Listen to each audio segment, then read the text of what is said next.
हृदय में भगवान के दर्शन। भगवान कहाँ है? ढूंढने से मिलेंगे? नहीं मिलेंगे। भगवान है हृदय में। हृदय में भगवान का दर्शन। तच्छ्रीद्यधाना मुनयो ज्ञान वैराग्य युक्तया पश्यन्ति अंतमन्ति चात्मानं भक्त श्रुति गृहीयताम। ज्ञान तथा वैराग्य से समन्वित गंभीर जिज्ञासु या मुनि वेदांत श्रुति के श्रवण पर आधारित भक्तिमय सेवा द्वारा उस परम सत्य की अनुभूति करता है। भागवतम 1.2.12। भगवान वासुदेव या पूर्ण पुरुषोत्तम भगवान जो स्वयं परम सत्य पूर्ण विकसित रूप हैं, उनकी भक्तिमय सेवा की पद्धति द्वारा परम सत्य का पूर्ण साक्षात्कार होता है। दोस्तों, ब्रह्म उनका दिव्य शारीरिक तेज है और परमात्मा उनका आंशिक प्रतिनिधित्व है। फलतः ब्रह्म या परमात्मा की अनुभूति परम सत्य की केवल आंशिक अनुभूति मात्र है। मनुष्य 4 प्रकार के होते हैं: कर्मी, ज्ञानी, योगी तथा भक्त। कर्मी भौतिकवादी होते हैं, किंतु शेष 3 अध्यात्मवादी होते हैं। प्रथम श्रेणी में अध्यात्मवादी भक्त होते हैं, जिन्होंने परम पुरुष का साक्षात्कार किया है। दूसरी श्रेणी में आते हैं जिन्होंने परम पुरुष के पूर्ण अंश का आंशिक साक्षात्कार किए हैं। तीसरी श्रेणी में आते हैं जिन्होंने परम पुरुष की झांकी आभास मात्र से प्राप्त किया है। जैसा कि भागवत गीता तथा अन्य वैदिक ग्रंथों में कहा गया है कि परम पुरुष का साक्षात्कार भक्तिमय सेवा द्वारा किया जाता है। पीछे पूर्ण ज्ञान तथा भौतिक संगति से वैराग्य रहते हैं। हम यह पहले ही बता चुके हैं दोस्तों कि भक्ति के पीछे पीछे ज्ञान तथा भौतिक संगति से वैराग्य आते हैं। जिस प्रकार ब्रह्म तथा परमात्मा परम सत्य की अपूर्ण अनुभूति है, उसी प्रकार ब्रह्मा तथा परमात्मा का साक्षात्कार करने के साधन अर्थात ज्ञान तथा योग के मार्ग की भी परम सत्य है। साक्षात्कार करने के अपूर्ण मार्ग है। भक्तिमय सेवा ही एकमात्र पूर्ण विधि है, जिससे गंभीर जिज्ञासु को परम सत्य की अनुभूति हो सकती है। क्योंकि भक्ति का नींव पूर्ण ज्ञान भौतिक संग से वैराग्य पर खड़ी है और वेदांत श्रुति के श्रवण द्वारा सुदृढ़ होती है। अतः भक्ति अल्पज्ञ अध्यात्मवादियों के लिए नहीं है। भक्तों की भी 3 श्रेणियां होती है: प्रथम, द्वितीय, तृतीय। तृतीय श्रेणी के भक्त या नैष्ठिकीय भक्त ज्ञान विहीन होते हैं, भौतिक संगति से विरक्त भी नहीं होते, तो वे मंदिर में अर्चा विग्रह की पूजा के प्रति आकृष्ट होते हैं। ऐसे भक्त प्राकृत भक्त कहलाते हैं। ऐसे भक्त आध्यात्मिक लाभ की अपेक्षा भौतिक लाभ के प्रति अधिक आसक्त रहते हैं। अतः मनुष्य को इस भौतिक भक्ति की स्थिति में से निश्चित प्रगति करके भक्ति की द्वितीय अवस्था प्राप्त करनी चाहिए। द्वितीय अवस्था में भक्त को भक्ति मार्ग के 4 तत्व दिखाई देते हैं: परमेश्वर, उनके भक्त, अज्ञानी तथा ईर्ष्यालु। परमेश्वर, भक्त, अज्ञानी, ईर्ष्यालु। मनुष्य को कम से कम इन द्वितीय श्रेणी के भक्त की अवस्था तक ऊपर उठना होता है, जिससे वह परम सत्य को जानने का अधिकारी बन जाता है। अतः तृतीय श्रेणी में जो भक्त भक्तिमय सेवा संबंधी आदेश भागवत के प्रमाणित स्रोतों से प्राप्त होते हैं। पहला भागवत सुस्थापित भक्त और दूसरा भागवत भगवान का संदेश। अतः तृतीय श्रेणी में भक्त को भक्ति के निर्देश प्राप्त करने के लिए चरित्रवान भक्त के पास जाना होता है।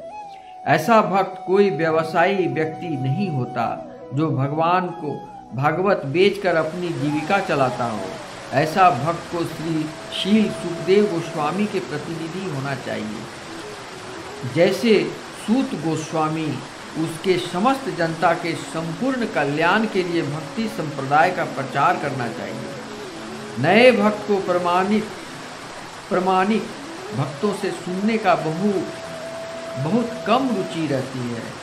ऐसा भक्त अपनी इंद्रिय तृप्ति हेतु किसी व्यावसायिक व्यक्ति से सुनने का दिखावा करता है। इस प्रकार के श्रवण तथा कीर्तन से सारा मामला बिगड़ चुका है। अतः मनुष्य को दोषपूर्ण विधि के प्रति बहुत सतर्क रहने की जरूरत है। भागवत गीता या श्रीमद् भागवतम में निहित भगवान के दिव्य संदेश निसंदेह दिव्य विषय है, किंतु व्यावसायिक व्यक्ति से उन्हें ग्रहण नहीं करना चाहिए। उन्हें उसी प्रकार विषाक्त कर देता है जिस प्रकार सर्प अपनी जीभ से स्पर्श मात्र से दूध विषाक्त कर देता है। अतएव निष्ठावान भक्त को उपनिषद वेदांत जैसे वैदिक साहित्य को तथा पूर्ववर्ती गोस्वामियों द्वारा रचित अन्य साहित्य को अपनी उन्नति के लिए सुनना चाहिए। ऐसे साहित्य का श्रवण किए बिना उसकी वास्तविक उन्नति नहीं हो सकती। बिना श्रवण किए तथा आदेशों का पालन किए बिना भक्ति का प्रदर्शन व्यर्थ है। यह भक्ति मार्ग में अवरोध जैसा है। अतएव जब भक्ति श्रुति स्मृति पुराण पंचरात्र प्रमाणों जैसे सिद्धांतों पर आधारित न हो तब तक ऐसे भक्ति के प्रदर्शन को तुरंत ही त्याग देना चाहिए। एक अवैध भक्त को कभी भी शुद्ध भक्ति की मान्यता नहीं दी जानी चाहिए। वैदिक साहित्य से ऐसे संदेशों को आत्मसात करने में से भक्त अपने भीतर अंतर्यामी परमात्मा को सदैव देख सकता है। यही समाधि है। यहाँ पर श्रीमद् भागवतम बतलाता है कि समाधि प्राप्त करने के लिए पहली आवश्यकता है श्रद्धा। श्री चैतन्य चरित्रामृत मध्य लीला 22.62 में श्रद्धा की परिभाषा इस प्रकार दी गई है। श्रद्धा शब्दे विश्वास कहे सुदृढ़ निश्चय, कृष्णे भक्ति कलय सर्व कर्म कृत है।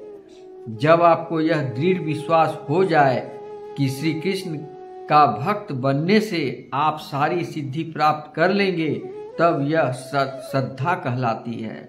भागवत गीता के अंत में 18.66 में श्री कृष्ण कहते हैं, सर्वधर्मात् परित्यज्य मामेकं शरणं व्रज, अहं तत्त्वं सर्वपापेभ्यो मोक्षयिष्यामि मा शुचः। स्वेच्छा से मेरी शरण में आओ और मैं तुम्हारा भार अपने ऊपर ले लूंगा। मैं सारे पाप फलों से तुम्हारी रक्षा करूंगा। चिंता मत करो। जब कोई इस आदेश को स्वीकार कर लेता है और बिना संदेह के तुरंत कृष्ण की शरण में आ जाता है तो यह श्रद्धा है। जब आप में ऐसी श्रद्धा होती है और आप श्री कृष्ण के शरण ग्रहण करते हैं तो आप ज्ञान तथा वैराग्य से युक्ति मुनि या महात्मा बन जाते हैं। तिच्छान मुनयो ज्ञान वैराग्य युक्तया। मानव जीवन का उद्देश्य ज्ञान तथा वैराग्य प्राप्त करना है। अकेला ज्ञान निरर्थक है, साथ में वैराग्य भी होना चाहिए। इसलिए मायावादी संप्रदाय के संस्थापक श्रीपाद शंकराचार्य ने अपने अनुयायियों से कहा, पहले सन्यासी बनो, तभी तुम बोल सकते हो। इसलिए जो ज्ञानी है उसे वैरागी भी होना चाहिए। यानी ऐसा मनुष्य जिसमें भौतिक वस्तुओं से सारी आसक्ति त्याग दी है और श्रद्धा शरणागति ज्ञान तथा वैराग्य का फल होता है। पश्यन्त्यात्मनि चात्मानं मनुष्य अपने मन तथा आत्मा के भीतर परमात्मा को देखता है। इसकी पुष्टि श्रीमद् भागवतम 12.13.1 में अन्य जगह पर भी हुई है। ध्यानावस्थितं गतेन मनसा पश्यन्ति यः योगिनः। पूर्ण योगी अपने भीतर सदैव भगवान का दर्शन करता है। पूर्ण योगी कृष्ण के प्रति प्रेम होता है, जैसा कि ब्रह्म संहिता 5.38 में कहा गया है। प्रेमाञ्जनच्छुरित्य भक्ति विलोचनेन सन्तः सदैव हृदयेषु विलोकयन्ति। जिस भक्त ने अपने आँखों में भगवत प्रेम की रूपी अंजन लगा रखा है, वह अपने हृदय के भीतर कृष्ण के सुंदर सांवले रूप को सदैव देखता है। हम अपनी कल्पना नहीं कर सकते कि कृष्ण कितने सुंदर हैं। ऐसा कहा जाता है कि कृष्ण का रूप करोड़ों कामदेवों से भी अधिक सुंदर है। कामदेव अति सुंदर होता है, किंतु यदि करोड़ों कामदेव एक साथ आ जाएं, तो उसकी सुंदरता कृष्ण की क्षमता नहीं कर सकती। इन बातों को तब तक नहीं समझी जा सकती है जब तक कि आंखों में भगवत प्रेम रूपी अंजन न लगा हो। भगवान को अपनी इन कुंठित भौतिक इंद्रियों से नहीं समझ सकते, जो मात्र भौतिक तृप्ति में लगी रहती है। उनसे हम उन श्री कृष्ण की अनुभूति कैसे प्राप्त कर सकते हैं जो पूर्णतया आध्यात्मिक हैं? यह संभव नहीं है। इसलिए हमें भक्ति की प्रक्रिया के द्वारा इंद्रियों को शुद्ध करना आवश्यक है। अतः श्री कृष्णा नामादीन भवेद ग्रह्याम्रिन्द्रिये सेवोन्मुखे हि जिह्वादो स्वयमेव स्फुरत्यदः।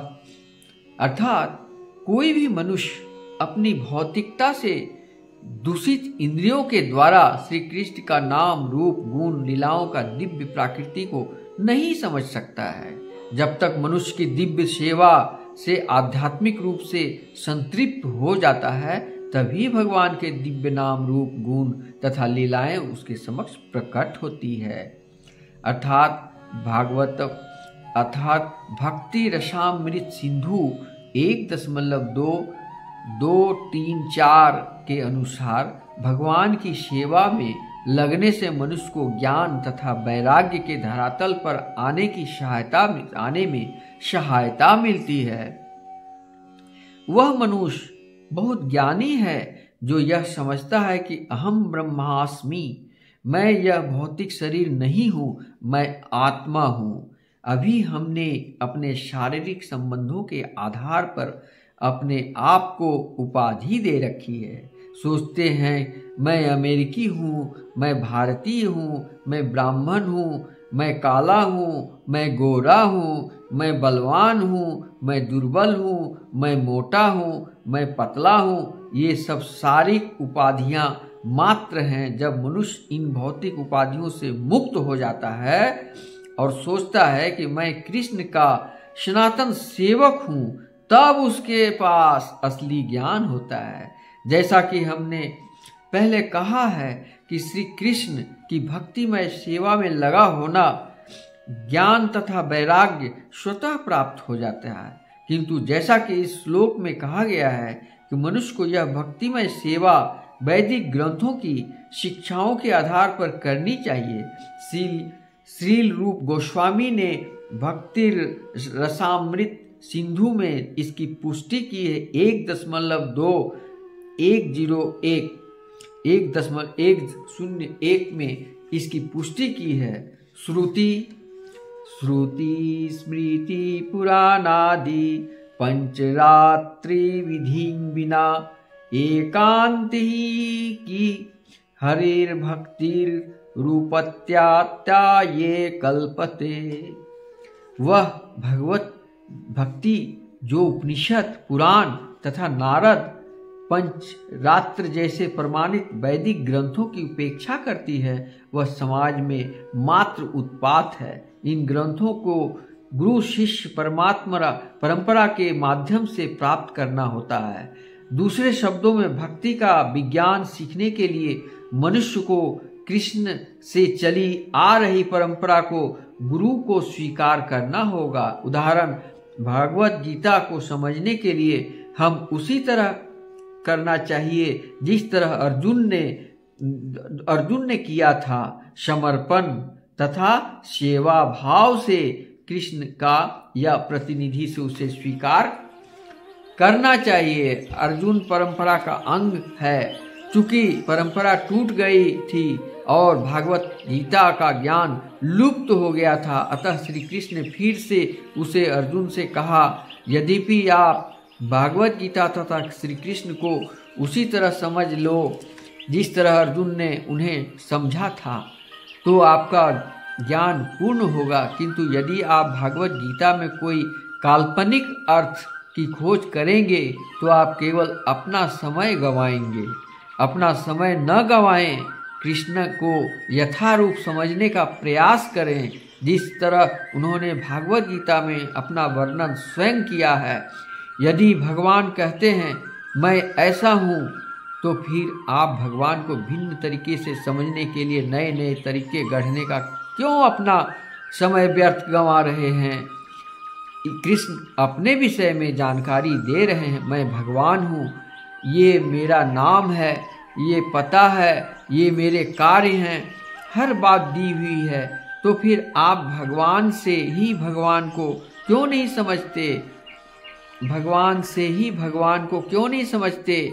आप उन्हें समझने के लिए मनगढ़ंत तरीके क्यों बना रहे हैं? कृष्ण भावनामृत आंदोलन भगवान को समझने के लिए कोई मनगढ़ंत तरीके प्रस्तुत नहीं कर रहा, यह केवल मन का तरीका प्रस्तुत करता है। भागवत गीता में श्री कृष्ण कहते हैं, मन्मना भव मद्भक्तो मद्याजी मांग नमस्कुरु, अर्थात मेरा चिंतन करो, मेरे भक्त बनो, मेरी पूजा करो और मुझे ही नमस्कार करो।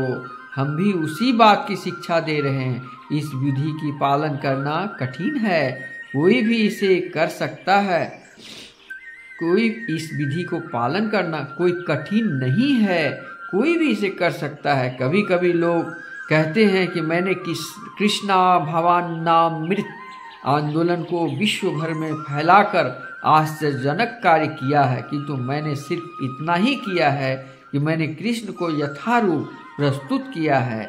यही रहस्य है। तथा कोई भी व्यक्ति भगवत गीता तथा भागवतम से कृष्ण को यथारूप समझकर अपने जीवन को पूर्ण बना सकता है। अर्थात भगवान को समझने के लिए उसके द्वारा आविष्कृत कोई भी उपाय समय को व्यर्थ गंवाना ही है। अतः आपने जो सुना, इस कथा का मूल उद्देश्य था हृदय में भगवान का दर्शन। दोस्तों, अगर आपका हृदय में भगवान हैं, अगर नहीं आपके हृदय में भगवान हैं, समुद्र है, ब्रह्मांड है, उसमें जितने देवता हैं, 33 कोटि देवता हैं, सब हैं आपके हृदय के अंदर। बस अपने हृदय के अंदर जो आत्मा है उसको देखो, उसको समझो, उसकी जो इच्छाएं हैं आत्मा की उसको देखो।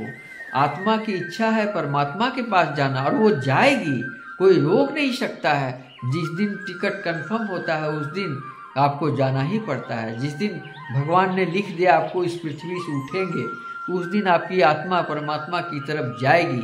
लेकिन जब परमात्मा की तरफ जाएगी तो आपके उस समय आपका आत्मा के साथ जो पाप है, जो दुष्ट कर्म है, जो भगवत ज्ञान नहीं है और भागवतम का कोई अध्ययन नहीं किया गया है, तो उस समय क्या होता है कि उसको फिर वहाँ से रिटर्न परमात्मा में उनको जगह नहीं मिलता है, वहाँ गेट बंद हो जाता है। फिर उनको उन पाप को प्रायश्चित करने के लिए दोबारा जन्म लेना पड़ता है, फिर वही कर्म करने लगता है। लेकिन वो कर्म जन्म लेने के बाद फिर वो भूल जाता है कि मैं किस लिए यहाँ आया था, ये भूल जाता है आदमी। और भूलने के बाद फिर वो अपना वही जो अधर्म वाले रास्ते हैं, असत्य रास्ते हैं, इंद्रियों के वश में मन को चलने वाले रास्ते हैं और भौतिक संसार में इतना उलझ जाते हैं कि मैं साइकिल खरीदूंगा, फिर मैं बाइक खरीदूंगा, फिर मैं कार खरीदूंगा, फिर मैं फ्लैट खरीदूंगा, फिर मैं बैंक बैलेंस करूंगा, इसी सब में उलझ करके पूरी ज़िंदगी बिता लेता है। फिर मर के फिर वो जब जाता है परमात्मा फिर उसको लौटा देता है कि तुमको जो काम करने के लिए मैंने भेजा था वो तो तुम किया नहीं, फिर तुम वापस जाओ। इस तरह 84 लाख योनियों में भटकते भटकते लोग भटकते, जीव जो आत्मा है भटकते रहता है। इसलिए दोस्तों यहाँ दो चीज है, जो भौतिकवादी हैं, भौतिक सुख सुविधाओं में लगे हैं, और सुख मिले और बड़ा आदमी बनूं और पैसे वाला बनूं और शिक्षित हूँ, और शिक्षित होना और ज्ञान होना ये दोनों में बहुत फर्क है। मैंने देखा है कि बहुत प्रकांड विद्वान है लेकिन भीतर से वो एक नंबर सफेद पोष और दुष्ट आत्मा उसके अंदर है। ज्ञानी है, प्रवचन करता है, रामायण महाभारत सब कथा वो उसको मुखस्थ है, लेकिन भीतर से वो लालची लोग हैं और धन का प्यासा है और धन कमाने के मार्ग में लगा हुआ है। लेकिन धन कमाने का मार्ग जो है वो गलत मार्ग है।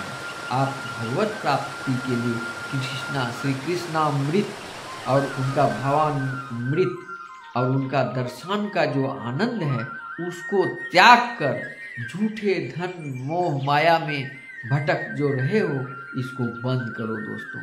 मेरा उद्देश्य है कि मैं अपनी ज्ञान को, अपने अध्ययन को, अपने भागवत जो कथा जो मैं रोज पढ़ रहा हूँ इसको मैं पूरी दुनिया को मैं ये संदेश देना चाहता हूँ कि भौतिकवादी नीति को छोड़कर अध्यात्मवादी नीति में आइए।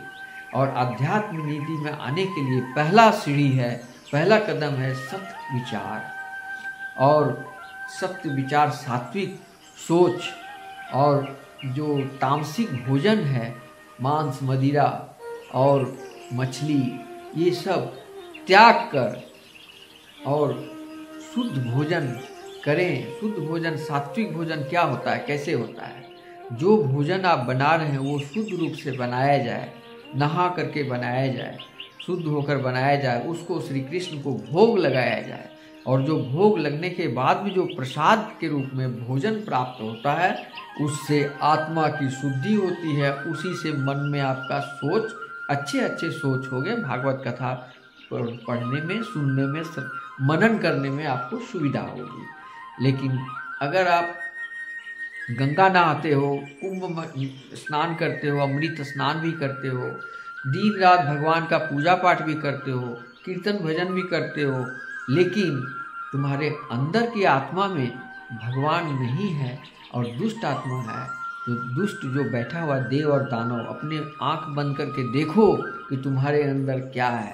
तुम भौतिकवादी हो न अध्यात्मवादी हो। तो अगर तुम भौतिकवादी हो तो तुम्हारा सारा का सारा समय बर्बाद हो जाएगा और तुम्हारा कोई भी उन्नति या लाभ नहीं होगा, और कृष्णामृत पीने से तुम्हें वंचित रह जाओगे। इसलिए मेरा आपसे निवेदन है, सभी दोस्तों से निवेदन है कि आप भौतिकवादी में भटकने का रास्ता छोड़ दो। इस भ्रम में मत रहो दोस्तों कि तुमको कुछ मिलेगा, कुछ नहीं मिलेगा। ये आत्मा और शरीर का रिश्ता ऐसा है कि जब ये आत्मा निकल जाएगी तो शरीर धड़ाम से गिर जाएगा और उसी समय सड़ना प्रारंभ हो जाएगा, एक एक अंग सड़ने लगेगा। और इस शरीर के पीछे आसक्त मत रहो। शरीर में क्या है, आँखों से कीची, नाक से सर्दी, मुंह से खखार, पेशाब रास्ते से पेशाब, मल रास्ते से मल निकलने वाला एक दूषित वातावरण का ये शरीर है जो पंच तत्व से बनी है। ये नाशवान है, इसका संबंध सिर्फ आत्मा तक है और उस आत्मा को परमात्मा में लगाने के लिए आध्यात्मिक जीवन में तुमको आना है। यही सनातन धर्म का मूल उद्देश्य है। और सब समय शुद्ध आचरण, शुद्ध व्यवहार और शुद्ध मन के साथ भगवान का एक बार नाम लेते हो तो तुम्हें मुक्ति मिल जाएगी। अगर तुम्हारे अंदर दिखावा है, धन दौलत का दिखावा करना, पूजा पाठ का दिखावा, कैमरे के सामने दान देना, ये सब दान नहीं है दोस्तों। आपको गुप्त रूप में आंख बंद करके परमात्मा को देखना है। और आपको लगे कि कोई व्यक्ति गिरा हुआ है तो उसको उठाना आपका फर्ज है। अगर आपको लगे कि कोई आदमी भूखा है आपके बगल में तो उसको भोजन देना उस प्रकार पुण्य होता है जिस प्रकार आप माला जाप करके जो पुण्य कमा रहे हैं उससे भी बड़ा पुण्य आपको वहाँ श्री कृष्ण कहते। अर्जुन एक बार श्री कृष्ण से पूछते हैं कि जब हे कमल नयन, हे मेरे बंधु, तो मुझे एक बात बताओ कि क्या पूजा पाठ करने से तुम खुश हो जाते हो? माला जाप करने से तुम खुश हो जाते हो? तुम दिन रात फूल चंदन लेकर पूजा चाहते हो? क्यों चाहते हो? अगर जब सब व्यक्ति प्रारब्ध से ही होगा, अपने कर्मों से फल मिलेगा, तो तुम्हारी पूजा पाठ करके क्या फायदा? तब श्री कृष्ण बोलते हैं नहीं पार्थ, मुझे पूजा पाठ नहीं चाहिए, माला जाप नहीं चाहिए, गंगा स्नान नहीं चाहिए, शुद्ध विचार नहीं चाहिए। हमको वो चाहिए जो हमारे द्वारा सृष्टि में रची हुई जीव जंतुओं की जो सेवा करता है, जो उसको खाना भोजन के लिए अन्न उपजाता है, उन किसान भाइयों जो दिन रात मेहनत करते हैं, उन मेहनत को करने के बाद भी अगर मेरा नाम लेता है, वही मेरा परम भक्त है। जो मेरा दिन रात भजन कीर्तन करता है, माला जपता है, लेकिन मेरे द्वारा रचित संसार के जीवों को कष्ट देता है, दूसरे को ठग लेता है, दूसरे को धोखा देता है, झूठ बोलता है, तो वो मुझे कभी नहीं प्राप्त कर पाएगा। और जो ये सब स्नान पूजा पाठ तीर्थ यात्रा गंगा स्नान ये सब कुछ भी नहीं करे, बिल्कुल कुछ भी नहीं, मेरा नाम भी नहीं ले, लेकिन अपना कर्म इतना अच्छा करे कि मेरे द्वारा रचित पेड़ पौधे जीव जंतु गौ सेवा और मानव सेवा जीव सेवा में किसी पक्षी को अगर बीमार अवस्था में देखता है तो उसको सेवा करता है तो वो मेरा सेवा हो जाता है।